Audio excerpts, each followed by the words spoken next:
Hola mis babies, ¿cómo estáis? Espero que estéis súper bien. Yo estoy muy feliz de teneros un día más aquí conmigo. Bueno chicos, os tengo que decir antes de nada que no me encuentro muy bien. Estoy un poquito malita de la garganta y pues con fríos y historias. Así que yo estoy un poquito down. Lo siento, ese es el motivo. Y también os tengo que decir que el caso del que vamos a hablar hoy es un caso bastante duro y es un caso que es bastante plausible que alguna persona que me esté viendo le haya pasado, así que quiero avisar de ello, que es un caso pues duro, que puede herir la sensibilidad, que enseguida vais a ver por qué, por lo que estoy diciendo, por qué tiros van el tema, y pues eso, que no quiero herir la sensibilidad de nadie, así que lo dejo dicho. Y bueno, antes de comenzar ya sabes que me puedes seguir en todas las redes sociales, te puedes suscribir a este canal, darme un like y interactuar un poquito en los comentarios, que es una forma muy simple de ayudarme y sobre todo gratis.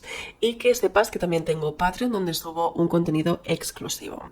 Me he maquillado súper flawless, me encanta el make-up, lo que pasa que está ya un poco en el subsuelo, pero tal. Bueno, en fin, no me enrollo más y comenzamos.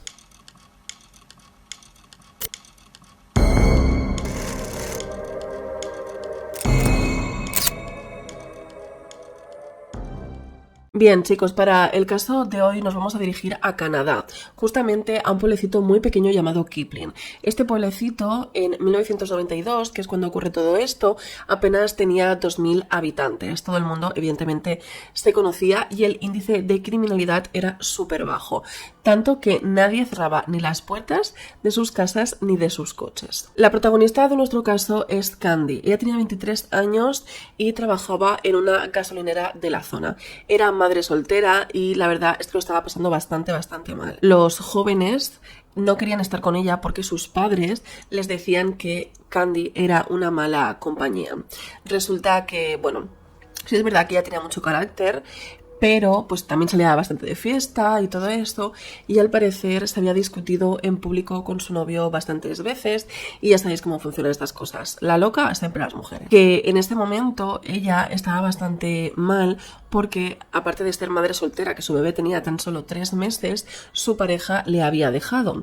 Pero en ese momento parecía, en esos meses previos, parecía que su novio quería una reconciliación, ¿no? Quería volver a comenzar otra vez de nuevo. Sin embargo, había escuchado, por los rumores del pueblo, siendo un pueblo tan pequeño, pues todo el mundo habla, que estaba intentando volver con ella, también estaba tonteando con otra chica y ella lo estaba pasando muy mal. El día de los hechos era el día 31 de octubre de 1992, sí, efectivamente, la noche de Halloween, y Candy en este caso estaba trabajando en la gasolinera. Resulta pues que estaba pues en sus movidas trabajando cuando de repente aparece su expareja, este chico que os estoy diciendo que intentaba volver otra vez con ella. Sin embargo, no estaba solo, estaba con la chica con la que estaba tonteando. En este momento Candy no es capaz de gestionar todas las cosas que se le pasan por la cabeza. Siente rabia, frustración, está enfadadísima. Este chico, o sea, es que han tenido un bebé juntos, la deja, ahora está con otra, pero le da esperanzas a ella. Se enfada tantísimo, Candy se enfada tantísimo que no le salen las palabras. Y fíjate que ella era una mujer que en ese momento la definían pues como muy peleanta, ¿no? Pues tenía tantas cosas encima que no le salen las palabras y lo que le sale es llorar. No puede gestionar estos sentimientos y se va directamente a su coche. Yo creo que todo el mundo nos ha dado un ataque de ansiedad en algún momento, te pones fatal, no sabes ni pensar, no estás presente, pero como puede, Candy en este momento piensa que lo mejor es irse al hospital en coche, porque en el hospital de Kipling, este pueblecito que os digo, trabaja su amiga. Entonces dice, bueno, pues me voy para allá, que seguro que ella me puede ayudar y me puede consolar. Conduce un rato, ya os digo, el pueblo es chiquitito, y cuando llega al hospital resulta que su amiga no tenía guardia esa noche. Y ya sabéis que cuando estáis fatal, falta esta cosita para que aún todavía estés peor todavía.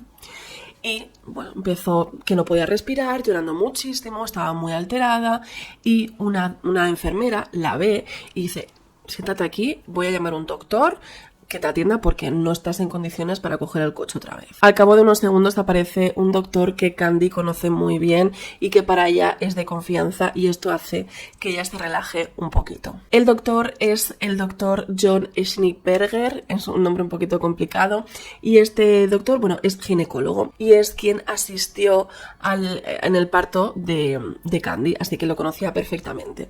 Como os he dicho hace un momento, este pueblo es muy pequeño y realmente todo el mundo se conocía, pero que ella pues tenía bastante confianza con este hombre. John Schneeberger en este momento tenía unos 36 años y resulta que hacía relativamente poco tiempo que vivía en Canadá. Él había nacido realmente en Sudáfrica, en Rodesia del Norte, lo que es ahora Zambia. Y pues estudió allí la carrera de medicina, pero en 1987 decidió irse a vivir a Canadá. Y sería allí donde acabaría en Kipling, que es este pueblecito, se especializaría en ginecología y abriría una consulta, pero más tarde acabaría trabajando en el hospital de este pueblo. Algo muy curioso sobre este doctor es que cuando pisó el pueblo de Kipling, pues todas las mujeres, y seguro que algún hombre también, se volvieron locos por sus huesitos, porque al parecer cumplía el prototipo de hombre perfecto para la época. Yo no sé si a alguien le parece súper atractivo ese bigote, pero a mí no. Lo que pasa que pues para la época se ve que sí. No sé si es porque fuera exótico o no sé, aunque claramente pues era bastante como ellos, ¿no? Sin embargo, pues eso, todas las mujeres estaban como súper loquitas por sus huesos. Sin embargo, de todas esas mujeres que le iban detrás, el doctor John Schneeberger pues decidió escoger a una mujer llamada Lisa Dillman. Esta mujer era una mujer divorciada, un poquito mayor que él de edad, y tenía 2 hijos de su anterior matrimonio. Lidia, que era la chica, y el otro hijo creo que se llamaba Aaron, pero no he conseguido ese dato, tampoco es demasiado relevante en este caso. La cosa es que en 1991 se acaban casando y las cosas les irían muy bien. La verdad es que el doctor John, que es así como le vamos a llamar, porque como el apellido es tan complicado, todo el mundo le llamaba doctor John, y yo también, pues era un hombre muy apreciado en la comunidad. Él, aparte de ser el ginecólogo de todas las mujeres del pueblo, era un hombre que puso muchos medios para mejorar la comunidad en muchos ámbitos. Puso dinero y también ayudó a la construcción de una piscina municipal para todo el pueblo, y aparte instauró la educación dentro del instituto que había en el pueblo. Además, era un hombre que no le importaba salirse de su ámbito, quiero decir que si lo necesitaban en otra especialidad, quiero decir que no sea ginecología, pues él ayudaba sin ningún tipo de problema, así que la gente realmente le adoraba. Es en este momento cuando Candy ve a el doctor John, me voy a decir el apellido, pues se alegra. Evidentemente, a ver, ella no le adoraba, o sea, simplemente pues lo conoce y tal, y se siente a gusto con él, pues porque siempre había sido un hombre bastante amable y muy dulce, ¿no? Entonces, pues simplemente pues, se quedó como a gusto cuando le vio y se dejó tratar por él. Él vio que Candy estaba realmente mal, estaba muy nerviosa, y le invitó a pasar dentro de la consulta médica.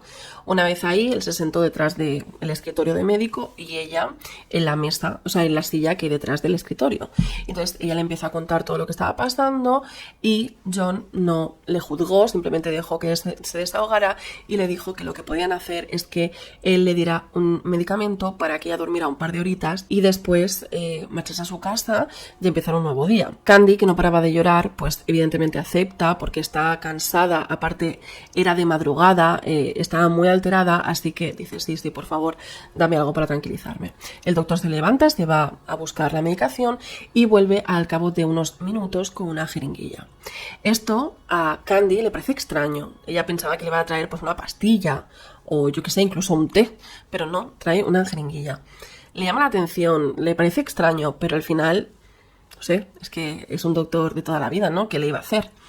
Entonces, nada, se remanga manga, hace así y pone el brazo y entonces el doctor le inyecta lo que tenga esa jeringuilla. En este momento Candy siente de inmediato que no controla su cuerpo. En ese momento siente como se cae de la silla y el doctor la tiene que sujetar. Sus piernas, sus brazos pesan muchísimo y siente como que se va de un momento de la realidad. Lo ve todo, lo escucha todo y lo siente todo, pero se siente como que está en una burbuja, ¿no? Como que todo está como lejos, lento. Está más tranquila, eso está claro, pero se asusta un poco por esta sensación tan extraña. En ese momento siente como el doctor le coge en brazos y la lleva a la camilla. Sin embargo, le pone como mirando hacia la pared y en un principio pues piensa que le va a dejar ahí y que le va a dejar dormir, que es lo que ella quería descansar, pero nada más lejos de la realidad. Candy siente que el doctor le abre el botón del pantalón y le quita toda la ropa de cintura hacia abajo.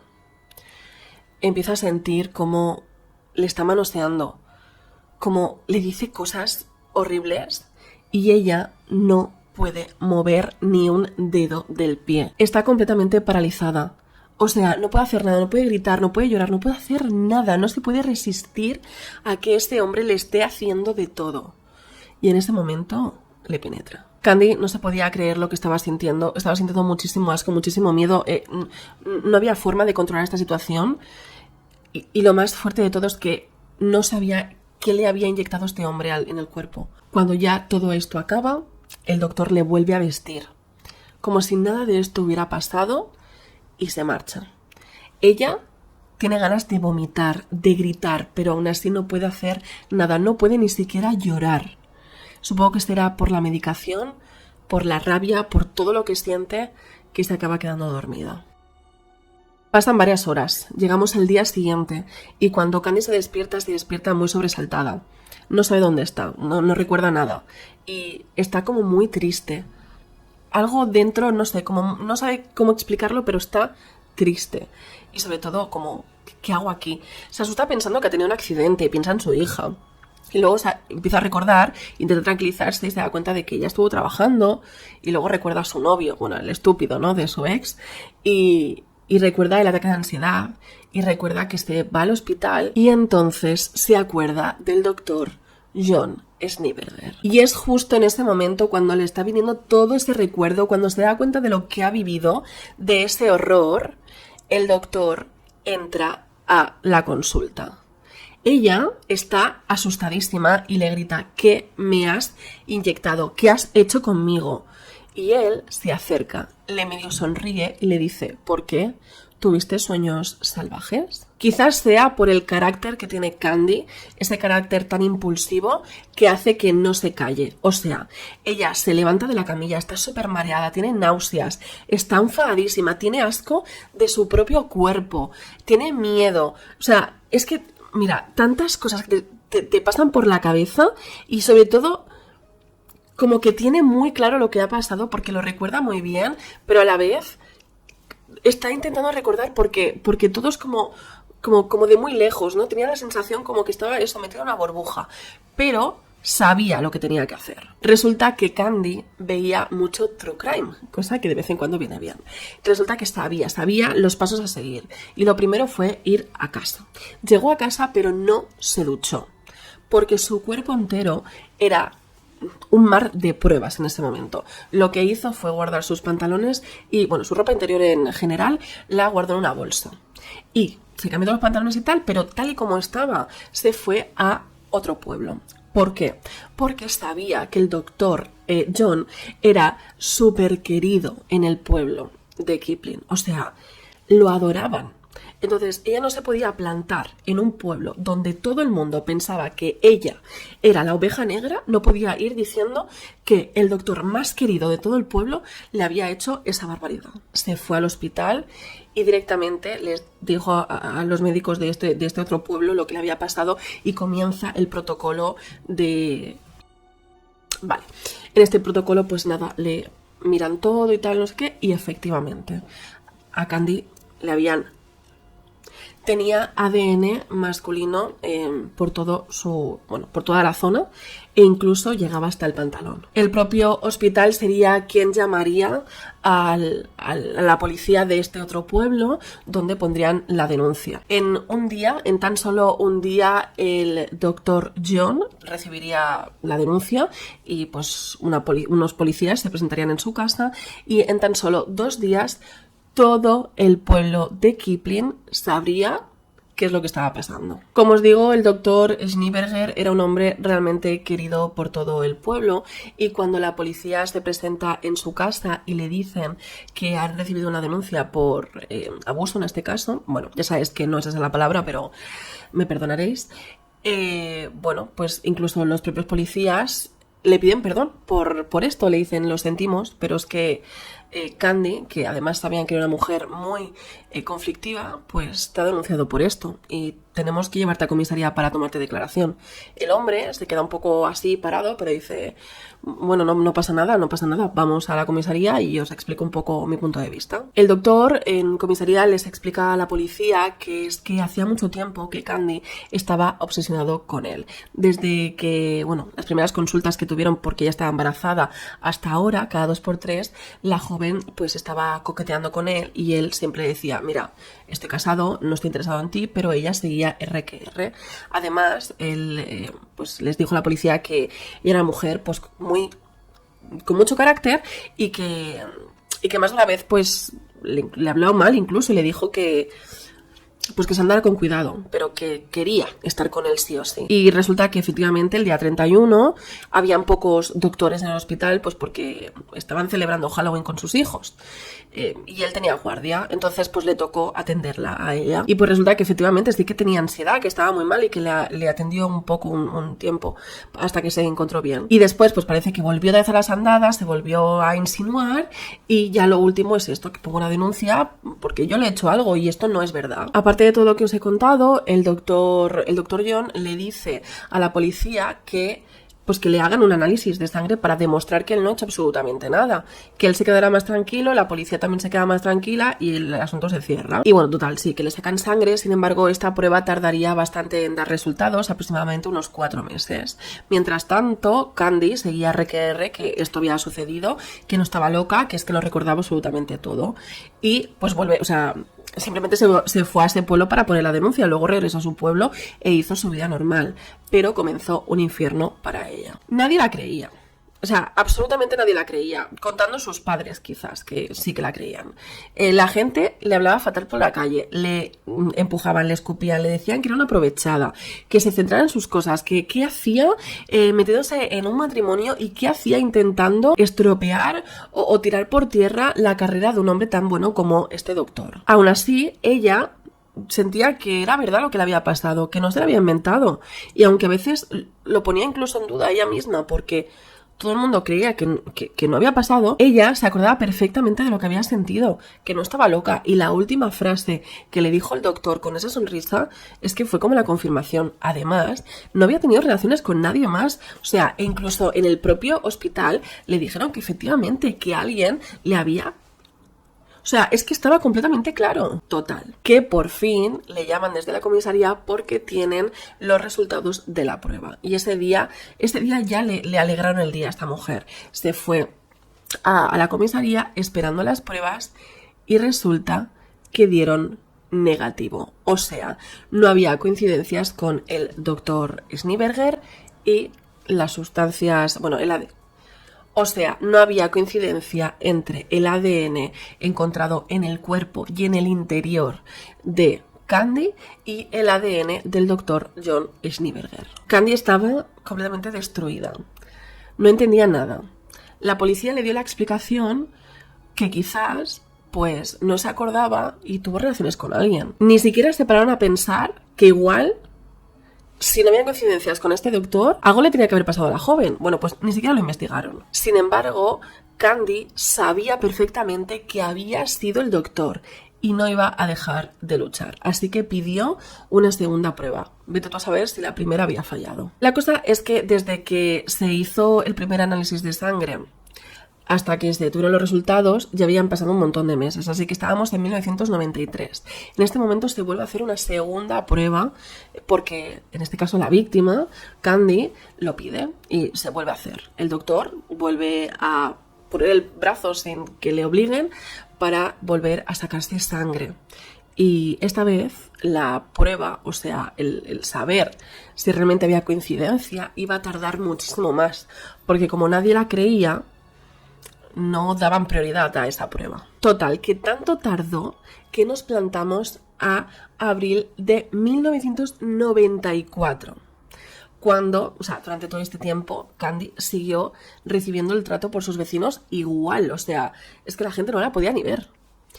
Bueno, la llaman de la comisaría, le dicen que ya tienen los resultados, va a comisaría y nuevamente no hay coincidencia. Las únicas personas que creían a Candy, que eran sus padres, le dijeron: Candy, ya está, es que igual, pues eso, cuando saliste del hospital o antes de ir al hospital te pasaría algo que igual no es él, deja de obsesionarte porque es que lo estás pasando fatal. Ella no podía más, no podía más con la presión, no entendía, porque ella, o sea, en su interior había sido él, o sea, es que no entendía lo que estaba pasando. Así que decide dejarlo todo, llevarse a su bebé y marcharse a Alberta, a más de 1000 kilómetros de Kipling, para empezar una nueva vida. Le tomó unos cuantos días como darse cuenta de que no podía dejar esta lucha. O sea, si ella no luchaba por la verdad, por algo que ella sabía que era 100% cierto, quien iba a ganar era este doctor. Así que, estando en Alberta, en este otro pueblo, bueno, esta ciudad, realmente Alberta es una ciudad, pues decide contratar los servicios de un abogado. Candy le cuenta todo lo sucedido al abogado y el abogado le pone en contacto a Candy con un investigador privado. Este investigador privado era Larry O'Brien.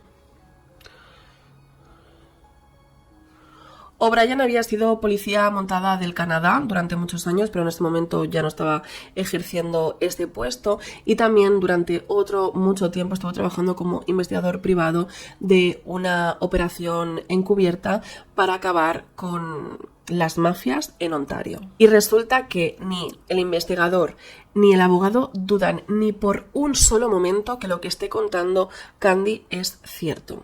Ella no cae en contradicciones. Lo cuenta todo, o sea, de una forma súper vívida. Además, ellos le hacen diferentes preguntas con distintos puntos de vista para ver si lo que ha dicho en una primera instancia coincide con lo que vuelve a decir un poco más tarde. Y lo que no sabe, lo que no recuerda, sigue siendo eso. Y lo que recuerda perfectamente sigue diciéndolo exactamente igual. O sea, la creen desde el primer segundo al 100%. Así que efectivamente tanto el abogado como el investigador privado le dicen a la joven que van a resolver este caso. Lo primero que tienen que hacer es pues montar un plan para ver cómo pueden encontrar ADN del doctor John sin tenerle que pedir el ADN, ¿no? Para realmente saber si es que está haciendo algún tipo de truco o qué está pasando. Así que a O'Brien lo primero que se le ocurre es irse con el coche o en avión, realmente no lo sé, desde Alberta, que es donde estaba en este momento, hasta Kipling, que es donde estaba viviendo el doctor John Schneeberger. Una vez estando en Kipling, O'Brien se hace pasar por un hombre que está pidiendo votos para un acto social que estaba pasando por la zona. Y para ello da unos panfletos que tienen que rellenar y luego, para que sean votos completamente anónimos, los tienen que meter en unos sobres, y los sobres los tienen que cerrar herméticamente. Herméticamente no, los tienen que, ya sabes, como chupar la parte de arriba para que se pegue bien. Entonces O'Brien va por algunas casas de la zona hasta que casualmente llega a la casa del doctor Schneeberger. Y pica la casa, aparece el doctor, le dice todo lo que tiene que decir. El hombre, el doctor, que está súper involucrado en todas estas cosas, le dice que sí, rellena su panfleto, coge el sobre, lo chupa, lo cierra y se lo entrega. Ya tienen la prueba de ADN. Como todo este proceso de investigación estaba siendo paralelo a las instituciones legales, no lo iban a enviar a la policía, sino que iban a pagar directamente un laboratorio para que les analizara estas muestras. Sin embargo, se darían cuenta que esto no sería tan fácil. Para empezar, resulta que pagar este tipo de laboratorios y más en aquellos años era carísimo. Entonces, quien tuvo que poner el dinero fueron los padres de Candy. Bueno, total, que este hombre, que O'Brien, lleva esta prueba y resulta que no pueden sacar ADN de esta prueba porque O'Brien había tocado la parte esa del pegamento. Bueno, no solamente O'Brien, sino que el propio doctor había tocado esa parte. Habían contaminado el ADN y no podían sacar absolutamente nada de muestra. Después de esta cagada se vuelve a reunir O'Brien con el abogado para volver a armar un plan para saber cómo pueden sacar ADN de este hombre sin que él se dé cuenta. Y bueno, la forma más fácil es entrando en el coche del hombre. Como os he comentado al principio, que todo el mundo tenía las casas y los coches abiertos, incluido el doctor Schneeberger. Así que aprovechó O'Brien, el investigador, y se coló en el coche. Sacó pelo, pero sin embargo más tarde se da cuenta de que ese pelo no valía porque estaba roto. Larry O'Brien se vuelve a colar una tercera vez más en el coche del doctor y después de remirar, bueno, piensa que la última baza que tienen es un tarrito de vaselina para los labios, que quizás ahí sí que había ADN del doctor. Y yo sé que en este momento tú estás mirando la pantalla y estás diciendo: Marta, déjate de rollos y dime si había coincidencia, sí o no, con el ADN del doctor y este bálsamo labial. Pues amiga, sí, o sea, 100% era el mismo ADN, o sea, no había error ninguno. Así que en este momento se lo comunican a Candy, ella está súper contenta porque por fin va a poder demostrar que tenía razón y este hombre va a poder pagar lo que le hizo. Que además, aparte de todo el mal rato que estaba pasando, era ella la que se tuvo que ir del pueblo, ¿sabes? Es que es fuerte esto. Bueno, pues en ese momento comunican a la policía las pruebas encontradas y el caso se reabre.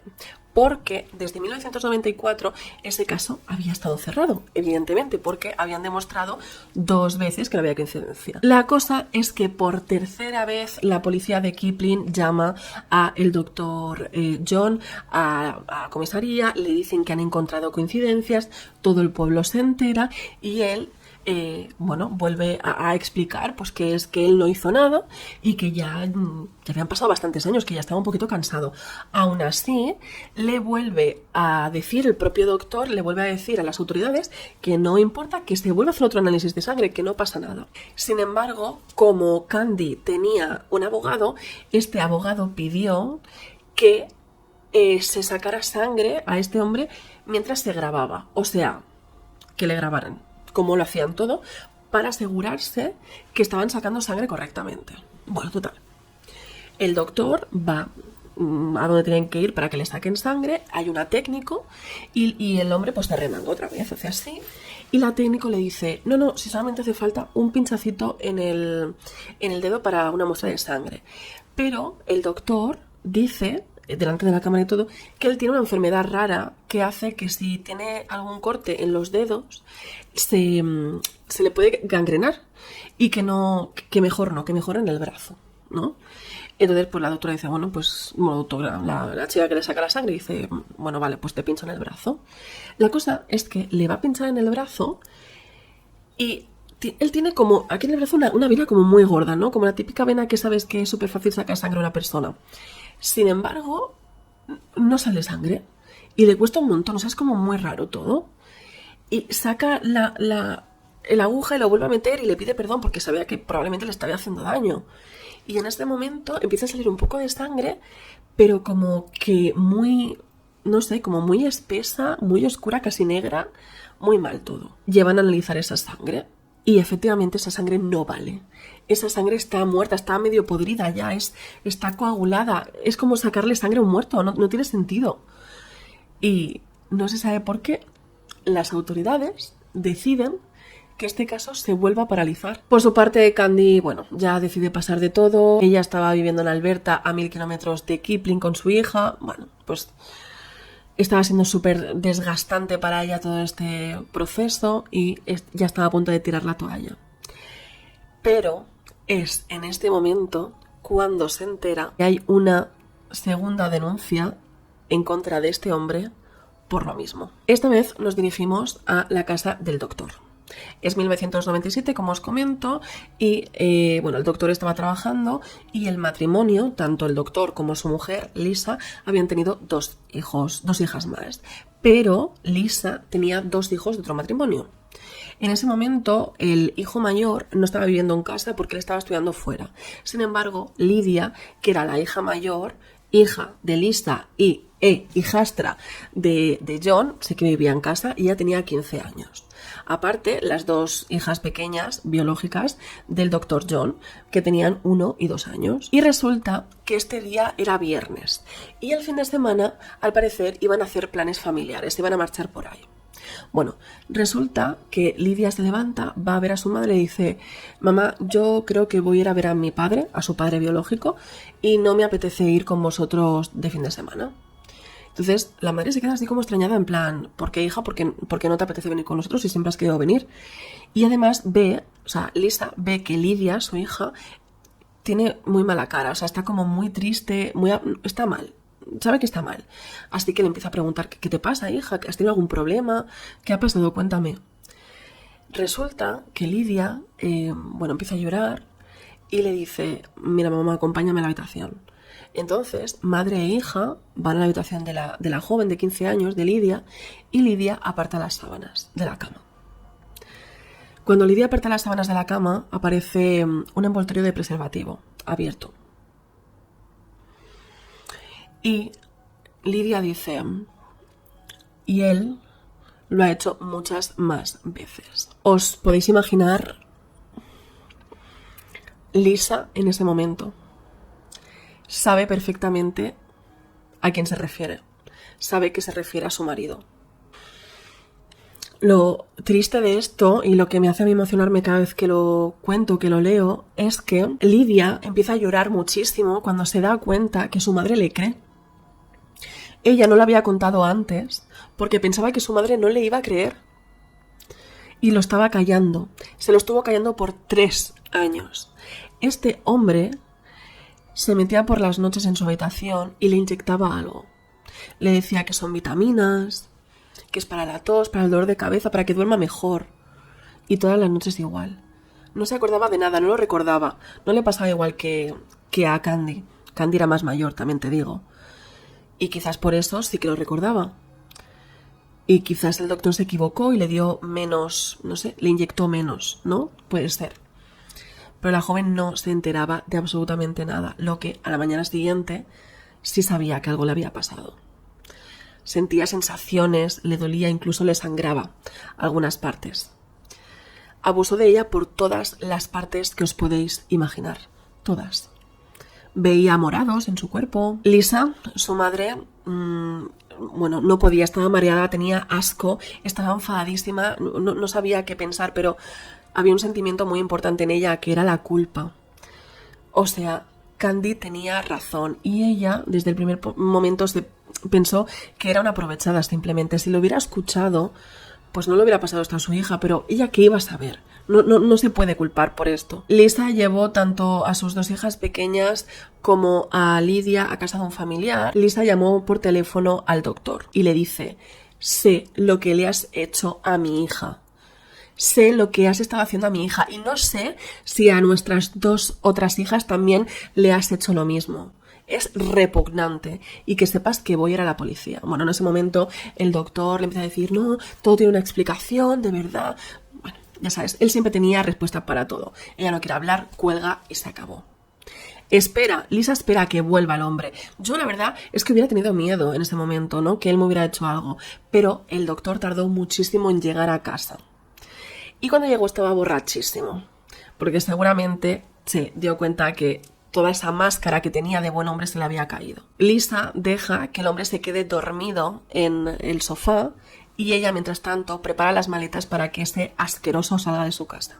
Y a la vez llama a la policía. Y es ella la que pone la denuncia por fin y todo el pueblo se entera de la realidad. En ese momento es cuando Candy se entera de esto y gracias a esto ella puede volver a reabrir o reactivar su causa. Y se pide por favor que se le vuelva a sacar sangre, ADN, lo que sea a este hombre para que se le juzgue.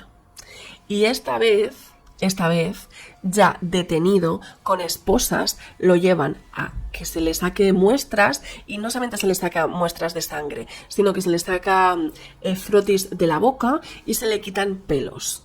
Y estas pruebas sí que se hicieron súper rápidas y se demostró que había una coincidencia al 100%. Candy tuvo razón durante todos estos años. El caso de Candy estaba claro, se iba a juzgar, este hombre se iba preso.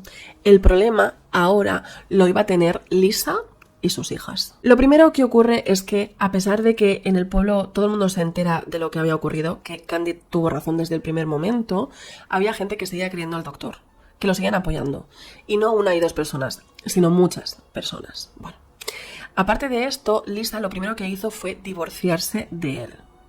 Entonces, a él, con todas estas pruebas, al doctor, lo llevan a un juicio previo para saber qué es lo que van a hacer, ¿no? El juicio iba a ocurrir, pero podía él estar metido en la cárcel esperando a que se celebrara el juicio o en su casa.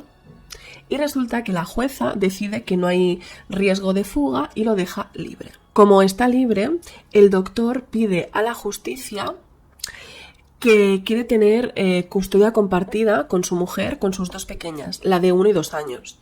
Quiere pasar fines de semana con ellas. Y la justicia le dice que sí. Él no tiene potestad sobre Lidia, la niña de 15 años a la que él ha estado durante 3 años sistemáticamente. Pero sí que tiene potestad sobre sus 2 niñas pequeñas. Y Lisa estaba arrancándose los pelos de la cabeza diciendo, pero a ver, este hombre ha estado sistemáticamente a mi hija mayor. ¿Y vais a dejar que este ser esté con 2 niñas pequeñas a solas en su casa?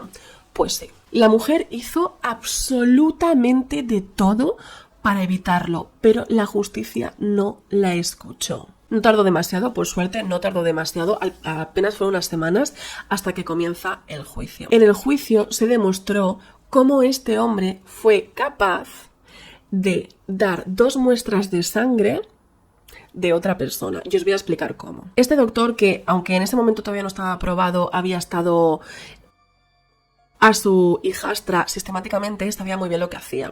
Él inyectaba a sus víctimas una sustancia que no tengo el nombre científico, pero es una sustancia que se suele utilizar para cuando se van a hacer intervenciones de ámbito íntimo, para que la persona no tenga recuerdo al día siguiente, ¿no? Como que te da un poco de amnesia. Es un medicamento que cuando se utiliza se tiene que monitorear a la persona porque puede causar paros cardíacos. Y estaba claro que en el momento en el que este hombre lo utilizaba no monitoreaba a nadie. Y yo sé que tú me estás diciendo, vale Marta, esto por un lado me parece estupendo, pero ¿cómo es posible que sacaran sangre de su vena y esa sangre no fuera suya?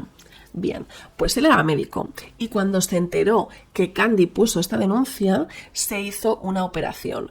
Resulta que hay una especie de cánula que se llama drenaje de Penrose, que se utiliza para paralizar la sangre en algunas venas o tal que se van a operar. A ver, esto para nada es científico porque yo no soy científica, así que probablemente estoy cometiendo algún error cuando os esté explicando esto. La cosa es que esto se utiliza para operar y él se autooperó. Sin embargo, dentro de esta cánula fue capaz de meter sangre de un paciente suyo con anticoagulante. ¿Qué pasa? Que se la introdujo justo en la vena que le pasaba por la zona, haciendo que además esa vena fuera más inflada y sí o sí cuando un técnico que va a sacarle sangre ve esa vena, pues va directa a esa vena porque dice, guau, aquí se va a sacar sangre súper bien, ¿no? Entonces se operó como a la altura de aquí, se metió la cánula, se cosió y cuando iba a dar la muestra de sangre se remangaba justo antes de llegar a la cicatriz. Así nadie sospechaba de nada. También es verdad, aunque viera la cicatriz, es bastante, no sé, como muy psycho, ¿no? Hacer esto. Entonces yo creo que nadie hubiera caído en eso. Por una parte, Candy contó toda su historia que además cuadraba perfectamente con los síntomas que daba el medicamento que os he comentado hace un momento. Pero después Lisa contó, bueno, todas las cosas que pasaban extrañas en su casa, que en un momento, pues, no les daba importancia, pero desde siempre le parecía muy raro. Como por ejemplo, que el doctor, cada vez que veía que sus hijos se encontraban mal, les inyectaba cosas. Y ella siempre pensaba, hombre, lo mejor es dar un jarabe o darles una pastilla a los niños.